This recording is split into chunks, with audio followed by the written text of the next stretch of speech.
வணக்கம் நண்பர்களே. ஆரோக்கியமான வாழ்க்கைக்குரிய வாழ்வியல் முறை பகுதி 65. ஆரோக்கியத்தை அள்ளித்தரும் பொங்கல் விழா. இதாங்க இன்னைக்கு தலைப்பு. ஆரோக்கியமான வாழ்க்கைக்குரிய வாழ்வியல் முறையில் நம்ம டெய்லியும் கடைபிடிக்கக்கூடிய எத்தனையோ விஷயங்கள் எப்படி நம்ம ஆரோக்கியத்துக்கு ஹெல்ப்ஃபுல்லாக இருக்குது. அது நம்மளை ஒரு நீண்ட ஆயுளுக்கு ஆரோக்கியத்துக்கு எடுத்து செல்லுதுன்னு பார்த்தோம். அதே மாதிரி தான் நம்ம முன்னோர்கள் ஒவ்வொரு விஷயத்துலேயும் ஒரு ஆரோக்கியமும் நலமும் சார்ந்து தான் விழாக்களை கொண்டாடினாங்க. அந்த விழாக்கள் இயற்கையோடு ஒவ்வொரு மனிதனையும் இணைக்கக்கூடிய ஒரு பாலமாக இருந்தது. இயற்கையோட ஆரோக்கியமாக உடலுக்கும் மனதுக்கும் எப்படி மனிதன் தன்னை மாற்றிக்கொள்ளணும் அப்படிங்கிறக்கான விழாவாக தான் இருந்தது. அதில் தமிழர்கள் மற்றும் உலகத்தில் எங்கெங்கெல்லாம் தமிழர்கள் இருக்காங்களோ அவங்க எல்லாருமே கொண்டாடக்கூடிய ஒரு பெரும் விழா தைப்பொங்கல் திருவிழா. இந்த தைப்பொங்கல் திருவிழாவே இயற்கைக்கும் சூரியனுக்கும் நன்றி செலுத்தக்கூடிய விழா மட்டும் இல்லைங்க. ஒவ்வொரு தனி மனிதனும் விவசாயம், அதே மாதிரி விவசாயத்துக்கு பயன்படுத்தக்கூடிய காளைகளும் மாடுகளும் அதுக்கும் சேர்ந்து நன்றி சொல்லக்கூடிய விழா, உறவுகளை போற்றும் விழா. ஸோ இதில் எல்லாமே இயற்கையும் அடங்கிறது, உடல் ஆரோக்கியமும் அடங்கிறது, மன ஆரோக்கியமும் அடங்கிறது. இது வாழ்க்கையில் ஒவ்வொரு மனிதனும் நினைத்து பார்க்கக்கூடிய ஒரு விஷயம். என்னென்னு கேட்டிங்கன்னா, நம்ம முன்னோர்கள் எந்த அளவுக்கு உடலையும் மனதையும் அதே நேரத்தில் நம்மளை சுற்றி இருக்கக்கூடிய அனைத்து ஜீவராசிகளையும் போற்றுனாங்க. அதனால் ஆரோக்கியத்தையும் மனதையும் தெம்பாக ஆரோக்கியமாக வச்சுருந்தாங்கங்கிறது தான். இப்போ பார்த்திங்கன்னா பொங்கல் விழா அப்படிங்கிறது பார்த்திங்கன்னா ஒரு நாள் விழா இல்லை. அது பார்த்திங்கன்னா போகி பண்டிகையில் ஆரம்பிக்குது. அடுத்த நாள் பார்த்திங்கன்னா தைப்பொங்கல், அடுத்த நாள் பார்த்திங்கன்னா மாட்டுப்பொங்கல், கடைசி நாள் பார்த்திங்கன்னா காணும் பொங்கல். ஸோ ஒவ்வொரு பொங்கலுக்கும் ஒரு அழகான இயற்கையான ஆரோக்கியமான கான்செப்டை நம்ம முன்னோர்கள் வைத்திருந்தாங்க.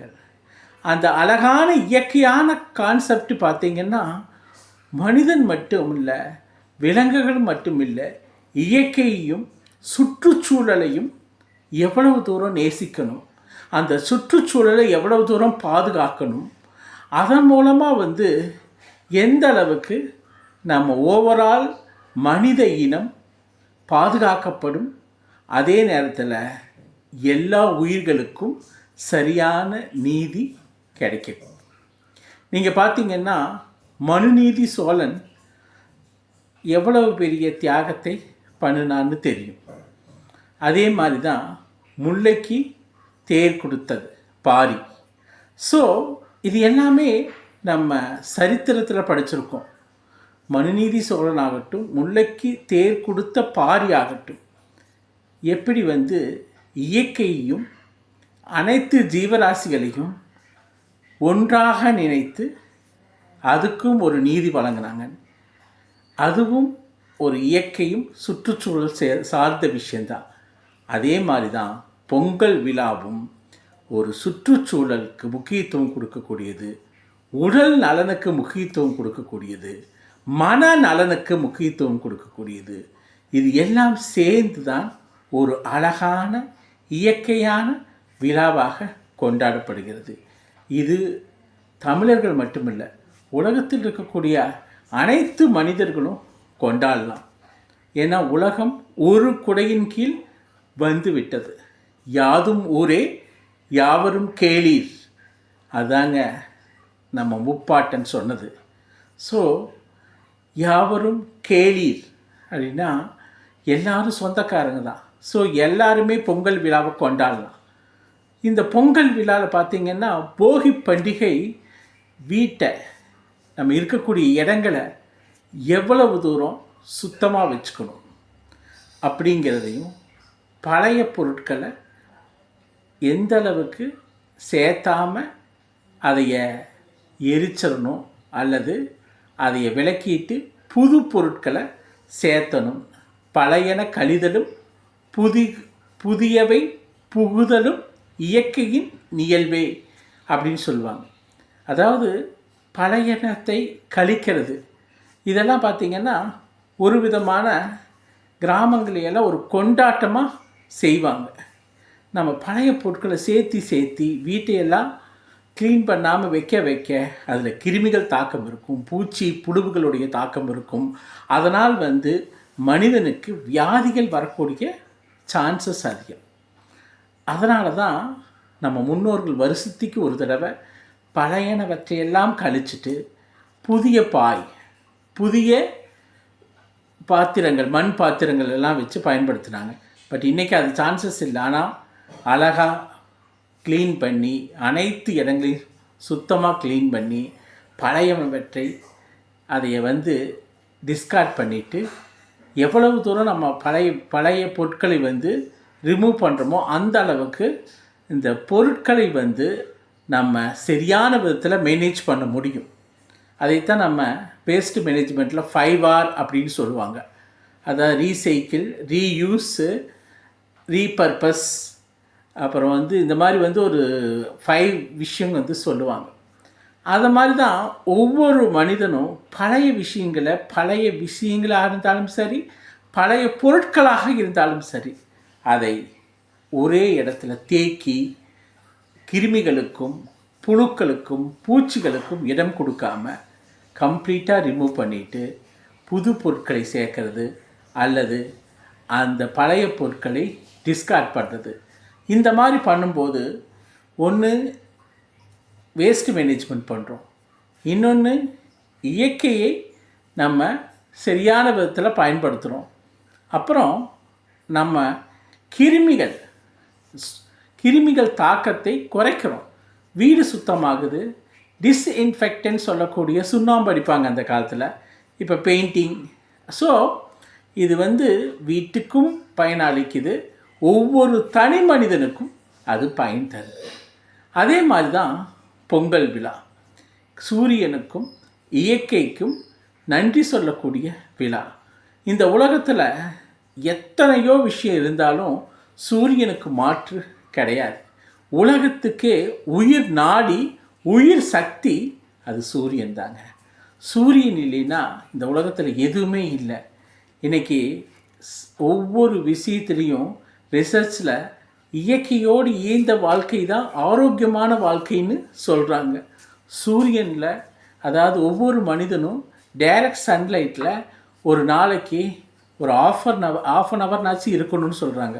அப்போ தான் விட்டமின் டி சிந்தசிஸ் நடக்கும் அப்படிங்கிறாங்க. அது மட்டும் இல்லை, சூரியன்லேருந்து கிடைக்கக்கூடிய அந்த எனர்ஜி எத்தனையோ விஷயங்களுக்கு நமக்கு பயன்படுது. சோலார் ஆகட்டும், மாற்று எரிபொருள் சக்திகளாகட்டும், அல்லது கிருமிகளை ஒழிக்கிறதாகட்டும். வீடுகள் எந்த அளவுக்கு சூரிய ஒளியில் இருக்கோ அந்த அளவுக்கு வீட்டில் கிருமிகள் தாக்கம் குறைவாக இருக்கும். ஸோ இது எல்லாமே இயற்கையோடு இயந்தது.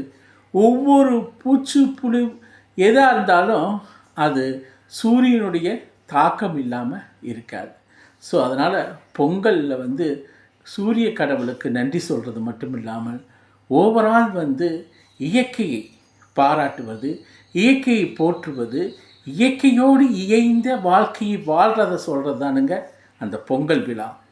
இன்றைக்கி இவ்வளவு ஹாஸ்பிட்டல்ஸ் அதிகமாக இருக்குது, இவ்வளவு பேஷண்ட்ஸ் அதிகமாக இருக்காங்கன்னா அதுக்கு நம்ம மெக்கானிக்கல் லைஃப்பும் இயற்கையை விட்டு நம்ம கொஞ்சம் கொஞ்சமாக விலகி வந்ததுடைய விளைவு தான். இயற்கையோடு இயைந்து மனிதன் வாழ்ந்த வரைக்கும் நம்ம முன்னோர்களுக்கெல்லாம் எத்தனை தூரம் அவங்களுடைய ஆயிலை எடுத்துகிட்டு சென்றாங்கன்னா 120லேருந்து 140 வயசு வரைக்கும் இருந்திருக்காங்க. இதுக்கு காரணம் அவங்க எந்த ஹாஸ்பிட்டலுக்கும் போகல, எந்த வியாதியும் இல்லை. நன்றாக நடந்தார்கள், இயற்கையோடு இயைந்து தண்ணி குடித்தாங்க, இயற்கையோடு இயைந்து காற்றை சுவாசித்தாங்க, இயற்கையோடு இயைந்த அந்த சூரிய ஒளியை பயன்படுத்தினாங்க. அதுதாங்க தைப்பொங்கலுக்கு இருக்கக்கூடிய மகத்துவம். அந்த பொங்கல் அன்னைக்கு இந்த மாதிரி சூரியனுடைய இம்பார்ட்டன்ஸ் தெரியும், நமக்கு இயற்கையினுடைய இம்பார்ட்டன்ஸ் தெரியும், விவசாயத்துக்குரிய இம்பார்ட்டன்ஸ் நமக்கு தெரியணும். ஸோ ஒரு வகையான அறுவடை திருநாளாக இருந்தாலும் அது சூரிய கடவுளுக்கும் நம்மளுடைய வாழ்வாதாரத்துக்கும் நம்ம சொல்லக்கூடிய ஒரு மிகப்பெரிய நன்றியாக இருக்கும். நம்ம எத்தனையோ விஷயங்களுக்கு உலகத்தில் just like that thanks thanks தேங்க்ஸ்ன்னு சொல்கிறோம். ஆனால் நம்ம இயற்கைக்கு, நம்ம சுற்றுச்சூழலுக்கு, நமக்காக உழைக்கக்கூடிய விலங்குகளுக்கு நம்ம நன்றி சொல்கிறோமா? இந்த விழா, பொங்கல் விழாவே நன்றி சொல்லக்கூடிய விழா தானுங்க. இயற்கை தான் அவ்வளவு தூரம் செல்வங்களை, நம்ம ஆரோக்கிய செல்வமாகட்டும், நம்மளுடைய மைண்டு, அதாவது மனத்துக்குரிய செல்வங்களாகட்டும், அல்லது நம்ம ஓவரால் அசட் ஆகட்டும், இதுக்கெல்லாமே இந்த இயற்கை தான் காரணம். இயற்கையில் இருந்தால் எல்லாமே கிடைக்குது, கடைசியில் இயற்கை எட்டியே தான் போகுது. இயற்கை மட்டும் சரியான விதத்தில் நமக்கு சூரிய ஒளியோ தண்ணியோ காற்றையோ கொடுக்கலினா எவ்வளவு தூரம் மனுஷன் பாதிக்கப்படுவான்னு பார்த்தீங்கன்னா, இப்போவே டெல்லி மாதிரி மாநகரங்களில் சரியான தூய காற்று இல்லாமல் மக்கள் கஷ்டப்படுறாங்க. இந்த வண்டி வாகன புகைகள்னால நிறைய ஆக்சிஜன் டிஃபிஷியன்சி ஆகி மற்ற கேஸஸ் அதிகமானதுனால உங்களுக்கு என்ன ஆகுதுன்னா, சரியான தூய காற்று சுவாசிக்க முடியாத ஸ்டேஜுக்கு ஆயிடுது. அதுக்கப்புறம் பார்த்திங்கன்னா அடுத்தது மாட்டுப்பொங்கல். மாட்டுப்பொங்கல் பார்த்திங்கன்னா மாடுகளுக்கு நன்றி சொல்லக்கூடிய விழா. இந்த உலகத்தில் எந்த ஒரு கல்ச்சர்லேயும் இந்த மாதிரி நமக்காக உழைக்கக்கூடிய அனிமல்ஸுக்கு, அதாவது மாடாகட்டும் அல்லது உங்களுக்கு காளைகள் மாடுகள் ஆனாலும் அதுக்கெல்லாம் நன்றி சொல்லக்கூடிய எந்த ஒரு ஃபெஸ்டிவலும் இல்லை. ஆனால் ஒரு ஃபெஸ்டிவலே மாட்டுக்காக, அதோடைய கேரிங்காக அன்றைக்கி கொம்புகளுக்கு வர்ணம் அடிப்பாங்க, அதுக்கு வேணுங்கிறத சாப்பிடக்கூடிய பொருட்களை ஊட்டுவாங்க, அப்புறம் அதை ஹாப்பியாக வச்சுருக்கணுன்ட்டு நிறைய விஷயங்கள் பண்ணுவாங்க.